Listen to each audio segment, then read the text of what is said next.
tá bombardeando todas as usinas que fazem dessalinização. Nossa. Ele quer matar. Então, vão lá, se inscrevam, assistam. Tá bombardeando todas as usinas que fazem dessalinização. Nossa. Ele quer matar. Porque ele está fazendo isso. Aí o Daniel vai explicar melhor que eu.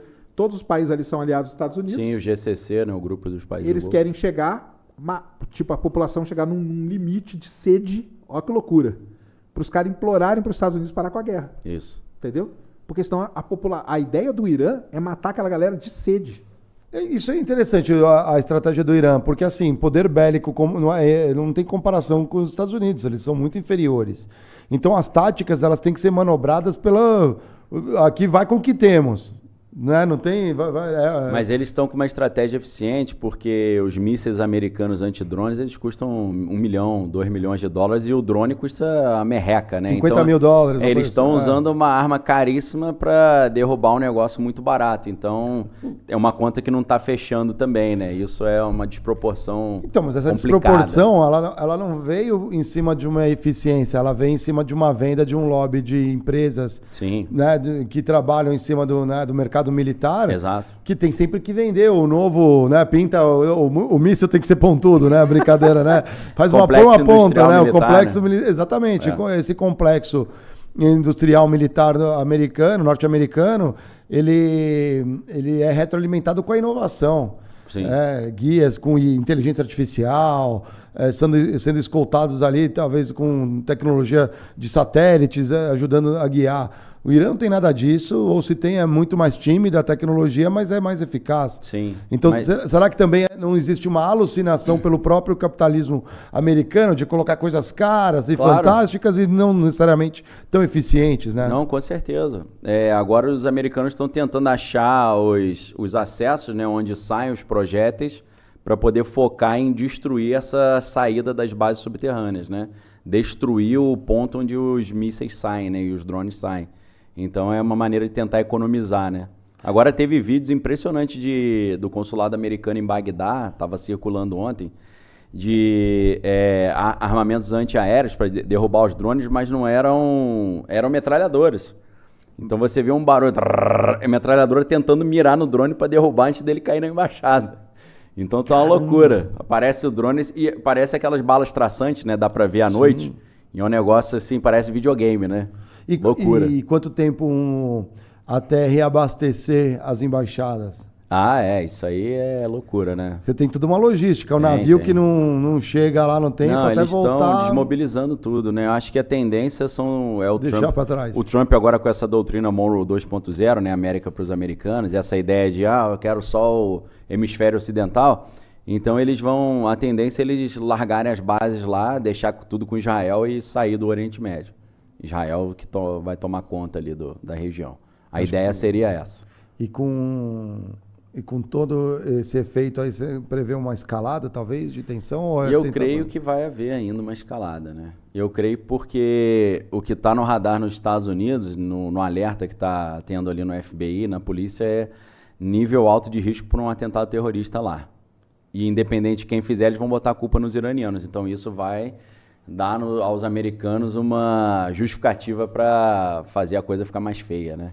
Se o mundo não consome petróleo por conta dos conflitos, será que talvez não existe aí confabulando, hein, a intenção de ter uma virada, um RIP para uma virada energética obrigatória? Eu creio que seja isso.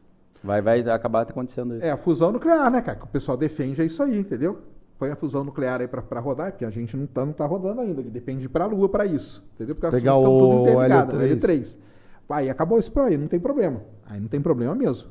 Você viu que o Trump investiu também na empresa de fusão lá com a DJT? Mas a fusão nos Estados Unidos é diferente. Entendi. A fusão na China, que é o país líder em fusão hoje, eles usam aquele tokamak, que é o reatorzão que ele acelera, né, e colide os átomos, e aí cria aquele plasma e aí gera energia. Esse precisa do L3.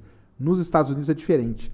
Eles usam aquele grande laboratório lá que eu esqueci, que é o laboratório de laser deles. OL, não sei o que, eu esqueci o nome. Lilo, lá esqueci. Não é LIGO, não. Lá é de gravitacional, tô confundindo. Que eles fazem o seguinte, eles colocam uma pastilha de um determinado elemento e atiram laser de altíssima energia nela. Entendi.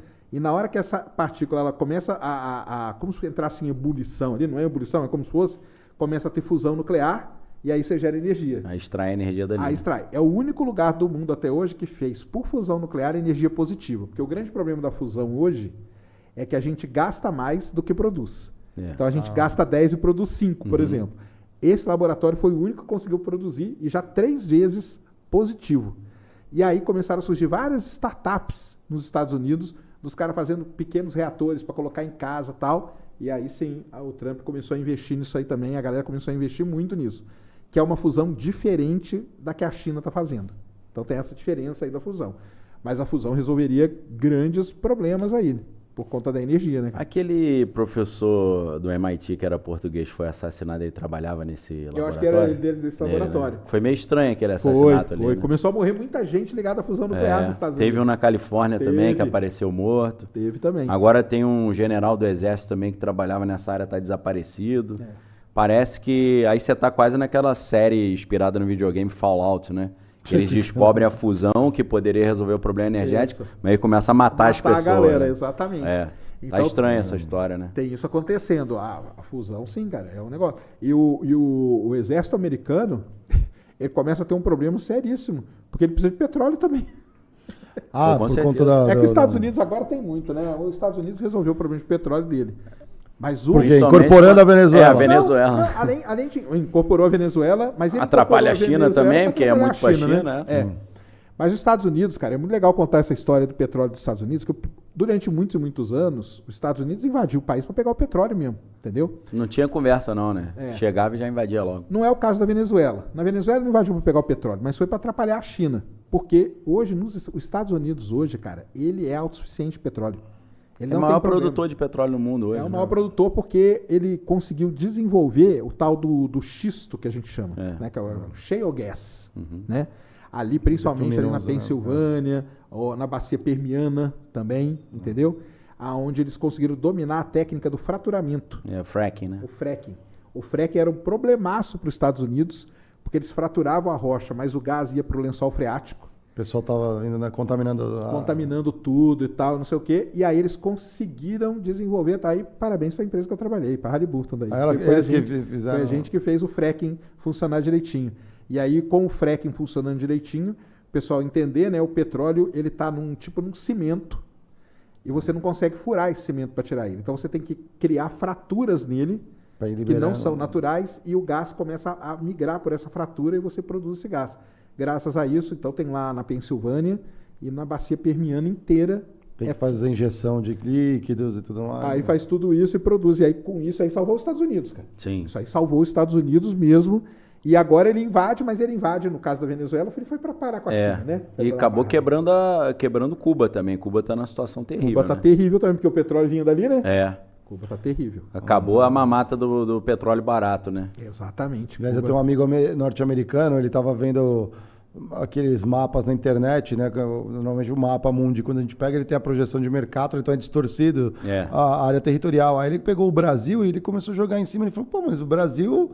não é tão grande assim. Não, ele é tão grande quanto, né, os Estados Unidos. Eu falei, cara, os Estados Unidos e o Brasil, eles têm um território muito parecido. Se você não considerar, se você descontar a área do Alasca, do Havaí, do Iraque e da Venezuela, o Brasil e os Estados Unidos têm o mesmo território, assim, parecido, é bem parecido. Aí ele deu risada, daqui a pouco da Groenlândia. Da Groenlândia, aí já começa a ficar maior, né? Já começa a incomodar outros países, a Rússia, né?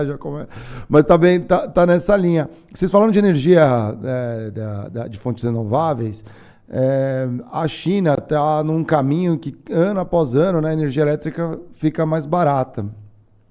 A um ponto que ela poderia ser universalizada, né? Então a gente não se preocupa mais, assim, tem um preço tão irrisório que ela é universalizada. Então, assim, isso como preâmbulo para o desenvolvimento de sociedade, né? Para você construir indústria e tudo mais, não vira mais uma preocupação. Já vira algo que, assim, a sociedade naquele país, fez a convenção de que, ó, energia elétrica meio que assim, ó, você nasceu, não se preocupa, já tem aqui e tudo mais. E chamou a atenção, né, de que startups americanas estão desenvolvendo os pequenos reatores. Isso parece aquela corrida dos ratos, que também acontece no Brasil, do tipo, ó, tem uma pequena propriedade, vou colocar painel solar na minha casa e tudo mais. Então, exatamente. Então, em vez de... Isso, você tem que ter um custo pessoal muito. Se você junta isso, a sociedade consegue construir coisas economicamente melhores, em conjunto. Então a gente não consegue nem colaborar como indivíduo para coisas que deveriam talvez ser universalizadas, não ter esse problema todo, esse imbróglio do petróleo, né? Não dá para você criar também um fracking, né? Uma usina, apesar de ser pequena, né? Bem pequena em comparação, né? Sim, com certeza. Você também não vai colocar isso no seu quintal, você precisa de concessão, você tem licenças ambientais. Nos Estados Unidos é bem diferente, né? Então isso aí ajudou muito. São várias empresas, aliás, é bem diluído, né? O mercado porque nos Estados Unidos você descobre é seu, né, cara? Você pode produzir. Então você pode produzir a coisa ali no seu quintal.